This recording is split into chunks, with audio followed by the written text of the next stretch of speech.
नेपाल की बड़ी त्रासदी ने विकास बनाम प्रकृति, जलवायु परिवर्तन बनाम हिमालय, हाई डैम बनाम स्थानीय विस्थापन और नेपाल की आपदा बनाम बिहार की बाढ़ के बारे में चर्चा तेज कर दी है। प्रकृति जब अपना हिसाब मांगती है तो कभी कभी पूरा विकास ही एक झटके में मलबे में बदल जाता है।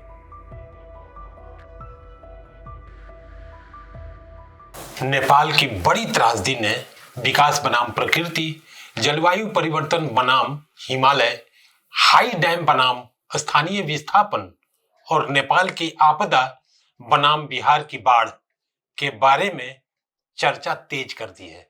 मैं हूं अजय कुमार, आप देख रहे हैं प्रभात खबर का हमारा खास कार्यक्रम। इस कार्यक्रम में नेपाल की त्रासदी के बारे में, उसके विभिन्न पहलुओं पर हम लोग बात करेंगे। कल यानी 26 अगस्त 26 की ताजा घटना के बारे में शुरुआती रिपोर्टों में भूकंप की आशंका थी, लेकिन बाद में यूनाइटेड स्टेट्स जियोलॉजिकल सर्वे ने इसे ग्लेशियल कोलैप्स और डिब्रिस फ्लो यानी मलबा से जुड़ी घटना बताया। करीब 5200 मीटर की ऊंचाई पर ग्लेशियर का हिस्सा टूटकर लगभग 1200 मीटर नीचे गिरा और बर्फ, चट्टान तथा मलबे का तेज प्रवाह बना। भूकंप से आई बाढ़ के रूप में नहीं, बल्कि हिमालयन अस्थिरता और ग्लेशियल डेब्रिस कोलैप्स के रूप में इसे रखना अधिक तथ्यपरक होगा।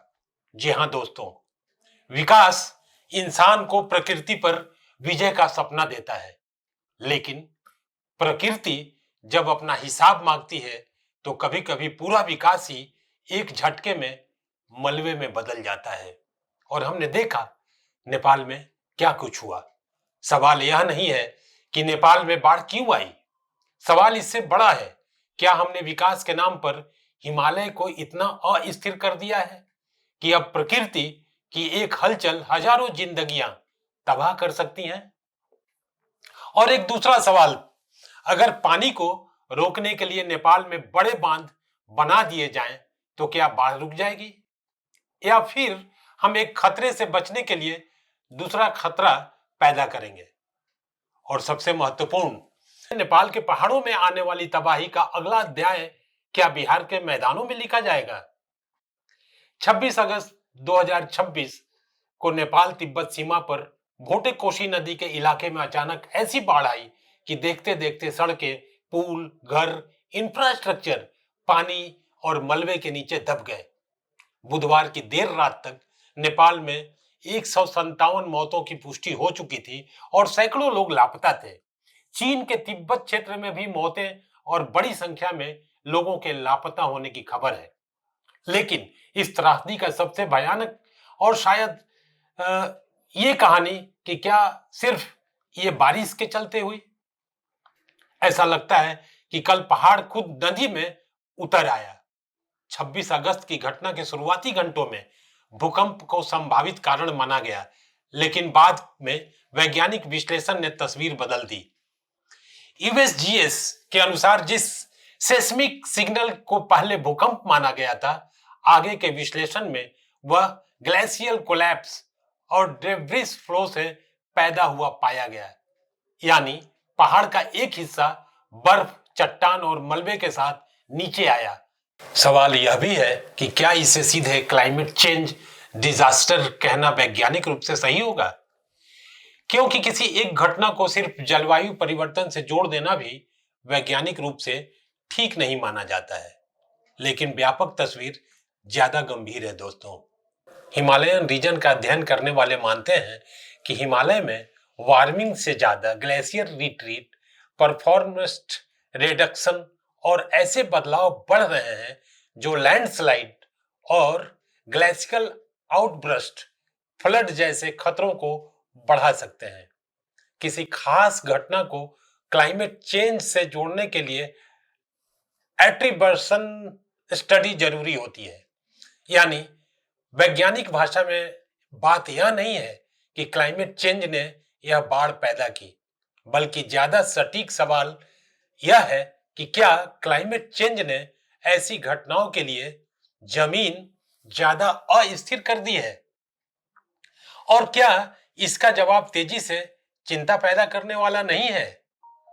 मित्रों, हिमालय गर्म हो रहा है, खतरा भी काफी बढ़ा है।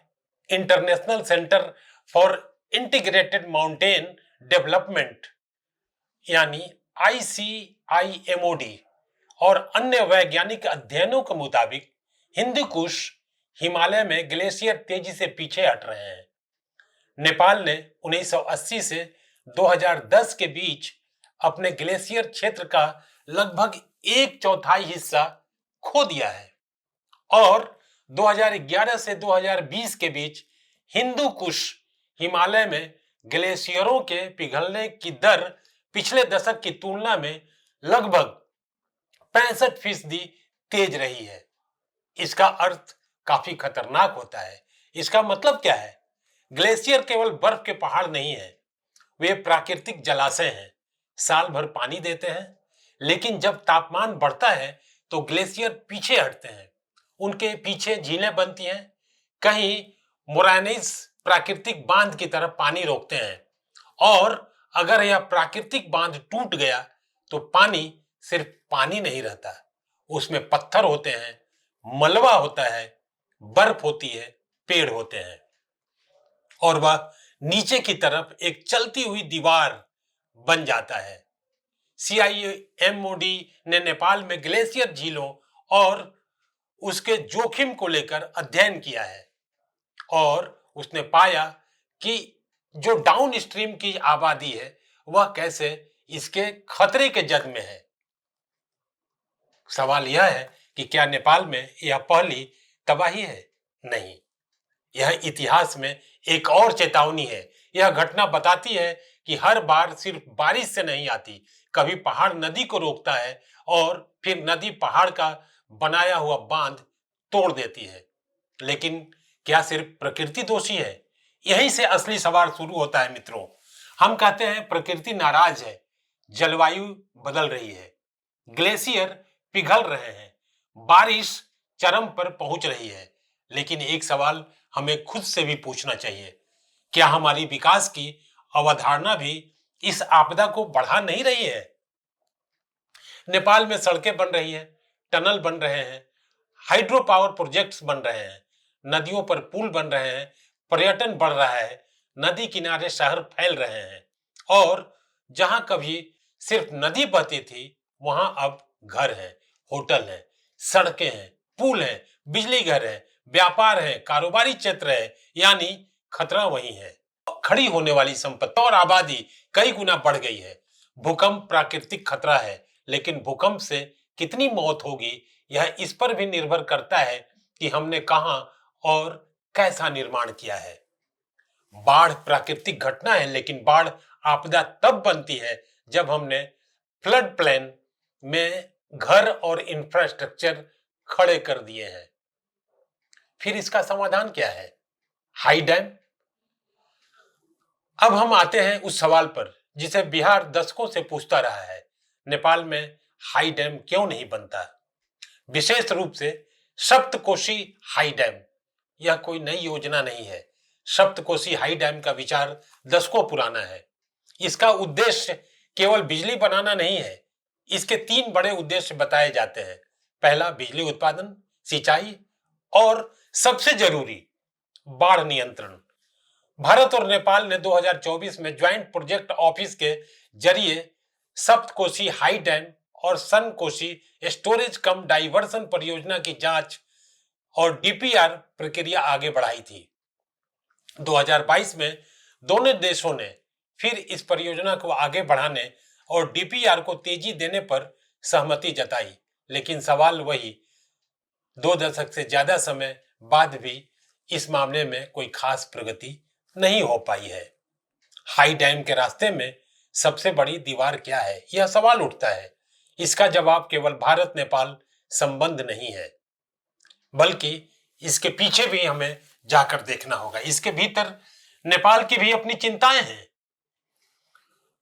और वो चिंता क्या है? पहला, विस्थापन। बड़ा रिजर्वायर अगर उसकी जमीन पर बनेगा तो वहां की जमीन डूबेगी, ऐसा वहां के लोगों का मानना है। गांव डूबेंगे, लोग विस्थापित होंगे और यह संख्या बहुत बड़ी होगी। ऐसे में यह चिंता स्थानीय लोगों की है। स्थानीय शोधकर्ताओं ने भी सेस्मिक और जियोलॉजिकल रिस्क की चिंता जताई है। दूसरा सवाल, पुराना अनुभव। नेपाल में लोग पूछते हैं, अगर पुराने बांध और परियोजनाओं से विस्थापित लोगों को आज भी कंपनसेशन की समस्या खड़ी है, तो नई परियोजना पर कैसे और कितना भरोसा किया जाए। यानी सिर्फ सवाल बांध बने या नहीं बने का बिल्कुल नहीं है, बल्कि मूल सवाल यह है कि बांध किसकी कीमत पर बने। और इसी सवाल के आसपास इसका जवाब भी छुपा हुआ है। लेकिन हम आते हैं तीसरे सवाल पर। भूकंप और जियोलॉजी। नेपाल भूकंपीय रूप से संवेदनशील देश है। ऐसे इलाके में सैकड़ों मीटर ऊंचे डैम और विशाल रिजर्वायर की सेफ्टी सामान्य परियोजना जैसी नहीं हो सकती। जियोलॉजिकल इनस्टेबिलिटी और सेस्मिक रिस्क को लेकर विशेषज्ञ भी लगातार सवाल उठाते रहे हैं। चौथा सवाल, क्या हाई डैम हर बाढ़ को रोक देगा? शायद नहीं। और यह बात बिहार के लिए भी समझना जरूरी है। सप्तकोसी जैसी स्टोरेज डैम बड़े बेसिन फ्लड को मॉडरेट कर सकता है, लेकिन अगर बाढ़ किसी छोटे ट्रिब्यूटरी और क्लाउड बर्स्ट या लैंडस्लाइड से पैदा हुई तो कोई दूर बैठा रिजर्वायर उसे पूरी तरह रोक नहीं सकता है। यानी हाई डैम समाधान का एक हिस्सा है, वह समाधान कतई नहीं है। फिर विकास का मॉडल क्या हो? यही सबसे बड़ा सवाल है। क्या विकास का मतलब सिर्फ ज्यादा सड़क, ज्यादा बिजली, ज्यादा बांध, ज्यादा पर्यटन, ज्यादा निर्माण हो सकता है क्या? यह विकास का अर्थ यह भी है कि नदी को उसकी जगह मिले, पहाड़ को स्थिर रहने दिया जाए, ग्लेशियल लेक्स की निगरानी हो, भूस्खलन वाले इलाकों में कंस्ट्रक्शन नियंत्रित हो, बाढ़ के मैदान में अंधाधुंध निर्माण न हो और इंफ्रास्ट्रक्चर को क्लाइमेट रिसाइलेंट बनाया जाए। नेपाल के लिए आज शायद सबसे जरूरी शब्द है क्लाइमेट रिसाइलेंट डेवलपमेंट, यानी विकास हो, लेकिन ऐसा विकास जो अगले एक्सट्रीम इवेंट के सामने खुद आपदा न बन जाए। यह दोनों ही देशों के नागरिकों को और नीति निर्माताओं को भी समझना पड़ेगा। मसला बिहार का भी है और बिहार पर बात होती है तो यह कहानी यहीं खत्म नहीं होती, क्योंकि हम जानते हैं कि नेपाल से निकलने वाली तमाम नदियां भारत में आती हैं और उनमें से कई बिहार की जीवन रेखा भी है और बाढ़ की चुनौती भी। कोसी इसका सबसे बड़ा उदाहरण है। इसलिए बिहार के लिए नेपाल की बाढ़ कोई फॉरेन न्यूज नहीं है, यह डाउन स्ट्रीम रियलिटी है। नेपाल में नदी का जल स्तर बढ़ता है, बिहार में अलर्ट बढ़ता है। नेपाल में लैंडस्लाइड होता है, बिहार में फ्लड फोरकास्ट महत्वपूर्ण हो जाता है। नेपाल में ग्लेशियल लेक टूटती है तो डाउन स्ट्रीम देशों को पहले से तैयार रहना पड़ता है। इसलिए भारत और नेपाल के बीच पानी का रिश्ता सिर्फ ट्रीटी और डिप्लोमेसी का विषय नहीं होना चाहिए। यह real time data sharing, flood forecasting, satellite monitoring और डिजास्टर वार्निंग का भी विषय होना चाहिए। हमने प्रकृति को जीतने का सपना बेशक देखा है, नदियों को बांधने की कोशिश की है, पहाड़ों को काटकर सड़कें बनाई हैं, ग्लेशियरों के आसपास पर्यटन बढ़ाया है, नदी के किनारे शहर बसाए हैं, बिजली के लिए पहाड़ों के भीतर सुरंगें खोदी हैं, यह विकास जरूरी भी है, लेकिन फिर सवाल वही का वही खड़ा है। क्या विकास प्रकृति के साथ होगा या प्रकृति की कीमत पर? नेपाल की आज की त्रासदी शायद हमें यही बता रही है। प्रकृति विकास की दुश्मन नहीं है, लेकिन प्रकृति को नजरअंदाज करके किया गया विकास एक दिन खुद आपदा बन सकता है।